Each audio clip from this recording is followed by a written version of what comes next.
Hello and welcome to News Across Nigeria, where we show and tell you what's happening in the 36 states of the Nigerian Federation. I'm Olumide Makoli. Thank you for joining us. We begin today in Abuja, the Federal Capital Territory, where the Senate President, Dr. Bukola Saraki, today appeared before the Code of Conduct Tribunal. After pleading not guilty to all 13 counts, his counsel, Joseph Daudu, stated that Dr. Saraki should be given enough time for his defense. Dr. Bukola Saraki told the tribunal in his opening remarks that although he was before the tribunal, he was hearing of the offences for the first time. The tribunal then adjourned till the 21st, the 22nd, and 23rd of October 2015. Guilty or not guilty? I believe that my presence here and before now was to look as a way of defending my rights. I've come here to subject myself. I believe that I'm here, strongly believe I'm here, because I am the Senate President. I don't believe that I'd be here if otherwise. Mr. Chairman, I want to say that I observed that we made reference to some of the good work the Senate has done in the criminal administration. The same Senate was the one that passed the Code of Conduct Bureau Act of 2001 that clearly states in Section 3D that I just want to make these opening remarks to show that I believe in the rule of law. Section 3D says there that if there is a breach of the asset declaration, the Code of Conduct Bureau shall refer the matter to the Code of Tribunal after giving the person an opportunity to either confirm whether those facts are true, and if he admits, the matter shall not be referred to the tribunal. Mr. Defendant. Well, I will now go ahead. I will now go ahead because I want to explain why, Chairman, I will now go ahead and accept. I just wanted to state that for you to understand as a layman why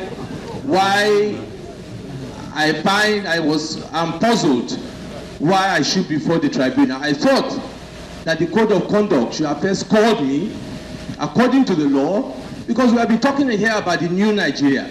We have been talking about, especially the prosecutors, been talking about Nigeria going forward.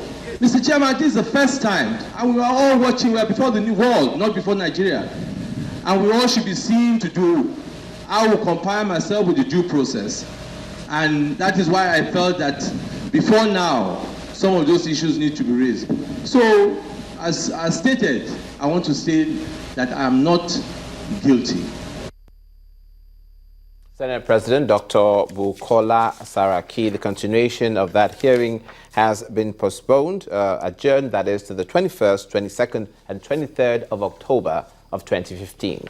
Now, in other news, but to the southwestern part of the country, as the search to rescue the kidnapped elder statesman, Chief Olufalaye, continues, there has been no news of where he may have been taken. The police public relations officer, Wole Ogodo, who confirmed that the septuagenarian was abducted on his farmland in Ondo State, added that Chief Falaye had once reported to the police that his crops were destroyed by cattle reared by herdsmen. Thereafter, they were made to pay compensation to him and warned not to enter the farm again. Now, for an update of the situation, we're being joined via telephone by our correspondent, Femi Ojomo. Hello, Femi. Is there anything new that law enforcement can tell us as to concerning his rescue? Everywhere to understand the world you live in, but you can be. Our correspondent Femi Ojomo is on the line from Ondo State for us. Hello, Femi, if you can hear me, what's the police saying now? Welcome back. Remember that all our top stories can be found on our website. We do beg your pardon. We're trying to establish contact with our correspondent Femi Ojomo, who is in Ondo State, the place in particular, the state in particular, where former Secretary to the Government of the Federation, Chief Olufalaye, was kidnapped. And we're trying to establish contact with him and find out what's happening now. Hello, Femi, are you with us? We do beg your pardon. We appear to have lost that connection. If we do get it before the end of this broadcast, we'll speak to Femi Ojomo for an update on that situation. In the meantime, we'll turn our attention to the northwestern part of the country. The Kaduna State Governor, Nasir El-Rufai, has visited some of the communities affected by the flood. Governor El-Rufai, who was accompanied by his deputy and top government functionaries, described the flood as very devastating and promised to support the flood victims. He also discouraged the people to stop building along riverbanks and flood-prone areas in order to avoid a future ugly recurrence. What we have seen today here shows that the impact has been quite devastating for many homes and families. Happily for us, so far no life has been lost, but the damage to property and livelihoods is quite significant. And I'm happy that our State Emergency Management Agency moved very quickly to see what they can do. I've just spoken to the Director General of the National Emergency Management Agency. They are coming in tomorrow to go around with our officials to do a more detailed assessment. The state government will do whatever it takes to alleviate the suffering of the people. But when this is over, we have to look at our communities and ensure that we have proper drainage and that those that build on floodplains are encouraged to relocate. Because when you build too close to the river, you are inviting this kind of disaster to yourself. So we have to do something, enlightenment, advocacy, and some enforcement of development control regulations. But the immediate priority now is to assist those that have lost property and whose livelihoods have been affected. Governor of Kaduna State, Nasir El-Rufai, his state, Kaduna, is not the only one that is affected by the flooding. The National Emergency Management Agency, in collaboration with Jigawa State Government, has begun the distribution of relief materials to the victims of flood disaster across their own state. 27 local government areas were affected by the flood as well, and over 100,000 people displaced in Jigawa, while farm produce worth billions of naira washed away. The state government has set up an emergency response team to assess the situation for early stage intervention.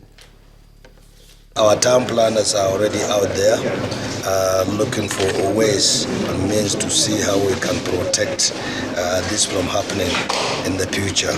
That is one.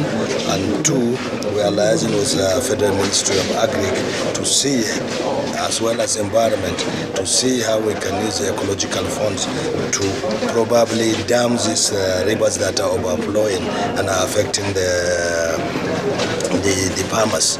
So there are chains of activities going on to see how we can stop this or at least reduce it to the barest minimum. It's not just a state government or one agency that can handle this. There must be synergy among all the stakeholders, both the state government, federal government, and federal agency to mitigate the impact of this flood. And he has taken steps already, like he mentioned, liaising with other relevant agencies of government to ensure that those floodplain areas, there is a permanent solution that has been taken to address the issue. We have issued warning, and we expect that early warning should be made with early actions. That was in the northern part of the country. The National Emergency Management Agency also alerts the southwest over impending flood. That's when we come back. Please stay with us.